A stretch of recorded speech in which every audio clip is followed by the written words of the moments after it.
এসে সেই সাজাও মাপ, জনগণের ট্যাক্স সে ফাঁকি দিয়েছে, এই জন্য তার ক্ষমা চাওয়া উচিত যে কেন সে ট্যাক্স ফাঁকি দেবে। এই ট্যাক্স তো জনগণের কাজে লাগে। 666 কোটি টাকার ট্যাক্স ফাঁকি দেওয়ার মামলার রায় তো 6ই আগস্ট হওয়ার কথা, কিন্তু সেটা সে করতে দিল না। তারা 5 আগস্টের মধ্যেই সে শেখ হাসিনাকে ক্ষমতা থেকে সরালো। তারপর সে মামলা খারিজ।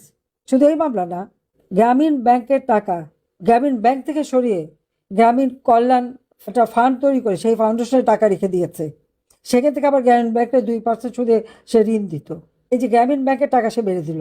তারপরে গ্রামীণ টেলিকমিউনিকেশনের টাকা যে সে মেরে দিল, সেটাও একটা ট্রাস্ট করে সেখানে সে নিয়ে নিয়েছে। এবং 48টা কোম্পানি করেছে তার ব্যবসা। এই 48টা কোম্পানির মধ্যে 20টা কোম্পানিতে বোর্ডের অনুমোদন নিয়ে সে চেয়ারম্যান। সে গ্রামীণ ব্যাংকের এমডি আর সব কোম্পানির চেয়ারম্যান। আর একটা কোম্পানিও লাভজনক না, একটা কোম্পানিও ট্যাক্স দেয় না এবং লেবার ওয়েলফেয়ারের টাকা দেয় না হলো। আর বাকি 38টা কোম্পানির বিরুদ্ধে কিছু ট্যাক্স ফাঁকি দেওয়ার, মানি লন্ডারিং করার মামলা ছিল। এই সব মামলাগুলি সে ক্ষমতা এসে প্রত্যাহার করে নিয়েছে। আর এই যে একটার পর একটা মানুষ হত্যা করেছে, সে শিক্ষার পরিবেশটা সম্পূর্ণ ধ্বংস করেছে। আজকে সমস্ত শিক্ষা প্রতিষ্ঠানের অবস্থাটা কি? আওয়ামী লীগ করে অথবা মুক্তিযোদ্ধা পরিবার, তাদের লেখাপড়ার কোনো অধিকার নাই কেন? তারা নাগরিক না? মানুষের নাগরিক অধিকার সে কেড়ে নেয় কীভাবে? এই যে শিক্ষার পরিবেশ দিয়ে সে ধ্বংস করেছে। কোমলমতি শিক্ষার্থী আজকে তাদেরকে দিয়ে শিক্ষকদের অপমান করায়। ওই শিক্ষকদের কাছে ইউনূসকে ক্ষমা চাইতে হবে, শিক্ষকদের কাছে তার ক্ষমা চাইতে হবে।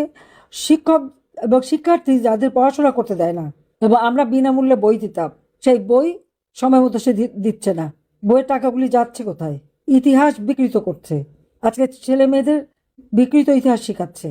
একটা কলেজের বা স্কুলের ছাত্রছাত্রী বাসে যাওয়ার সময় কেন জয় বাংলা স্লোগান দিল, সেই জন্য তাদের পড়াশোনার জীবনটা শেষ করে দিল। ইউনূস তো ওই বাবা মার কাছে, ওই ছেলে মেয়েদের কাছেই ক্ষমা চাইতে হবে যে তাদের শিক্ষা জীবন কেন সে শেষ করলো। আজকে সাধারণ মানুষের জীবনের নিরাপত্তা দিতে পারছে না কেন? ছেলেকে এত দক্ষ, এত কিছু, প্রত্যেকটা মানুষ আজকে মানে ভয় জর্জরিত। মানুষের খাদ্যের অধিকার নাই, নারীর অধিকার কেড়ে নিয়েছে। প্রাইমারি স্কুলে সব থেকে অগ্রাধিকার পেত মেয়েরা চাকরিতে, তাও বন্ধ। 8,000 ডিজিটাল সেন্টার, ওই 8,000 ডিজিটাল সেন্টার থেকে প্রত্যেকটা এলাকার মানুষ সেবা পেত। আজকে বিদ্যুৎ নাই, প্রত্যেক ঘরে ঘরে আমি বিদ্যুৎ দিয়েছিলাম। কাজে আজকে কেন বিদ্যুৎ নাই? কেন আমার দেশের মানুষ অন্ধকারে? ইউনূসের কাছে এটা আমার প্রশ্ন।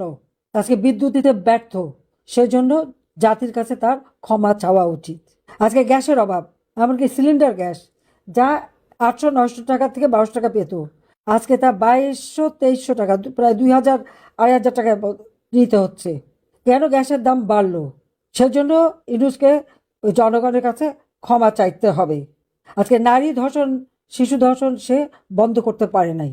রাষ্ট্র চালাতে সম্পূর্ণ সে ব্যর্থ। আর তার ব্যর্থতার জন্য আজকে বাংলাদেশের মানুষ ভুক্তভোগী। 1400 মানুষকে নাকি আমি হত্যা করেছি। আমি তো কোনো মানুষকে হত্যা করি নাই, আমি তো কাউকে কোনো গুলি চালাতে হুকুম দেই নাই। আমি কোনো মানুষকে হত্যা করব? যে মানুষের ভাগ্য পরিবর্তনের জন্য আমি সারা জীবন আন্দোলন করে গণতন্ত্র প্রতিষ্ঠা করেছি। 2009 সাল থেকে একটানা আমি এই 15 বছর 7 মাস বাংলাদেশের ইতিহাসে প্রথম গণতান্ত্রিক ধারা অব্যাহত রেখে মানুষের আর্থসামাজিক উন্নতি করেছি। দারিদ্র্যের হার 18 ভাগে নামিয়েছি, অতি দারিদ্র্যের হার 5 ভাগে নামিয়েছি। প্রত্যেকটা ভূমিহীন গৃহহীন মানুষকে বিনামূল্যে ঘর করে দিয়েছি। আমি সেই মানুষগুলিকে কেন আমি হত্যা করতে যাব? আমার নামে মিথ্যা অপবাদ দিয়ে বেড়াচ্ছে। কিন্তু এই হত্যাকাণ্ড তো ইউনূস নিজে ঘটিয়েছে। কারণ লাশ ফেলও সরকার পড়ে যাবে, সে লাশ ফেলে তো সরকার পড়ে গেল, তারপরে কেন এই হত্যাকাণ্ড হলো সে জবাবও তাকে দিতে হবে।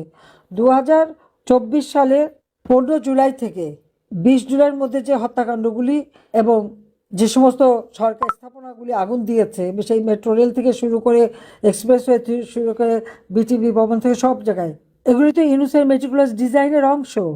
সে তো এই ধ্বংসযজ্ঞ করেই তো ক্ষমতা দখল করেছে। তো অপরাধটা কে করেছে?